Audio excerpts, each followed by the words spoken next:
人眠る網のために命を燃やした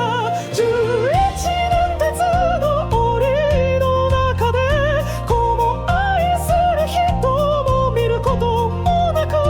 イルハムとフティウイグルの療養所のその声は今も胸に響く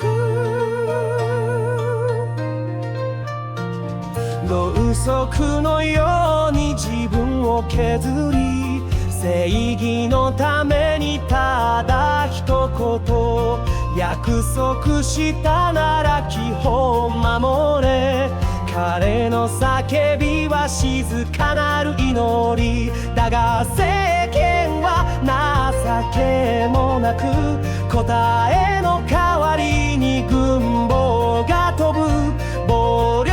を拒んだ誇り高き男に狂った世間の怒りが襲うホワード・グルクには娘を焦がす父と変わらないその言葉に権力は激怒し彼を閉じ込めただが声は世界を巡る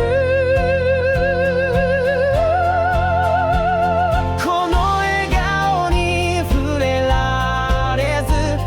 愛しい手にも触れられない彼の世界は閉ざされたけれどそれでも彼を恐れる者たちがいるお前たちは各武器を持ち彼にはただペンと言葉しかないさあどちらマシンに強いのか誰が誰を本当に恐れているのか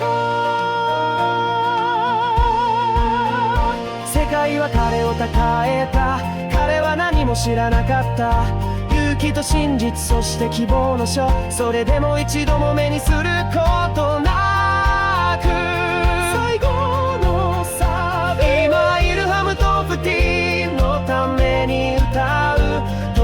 われの身でも魂は自由彼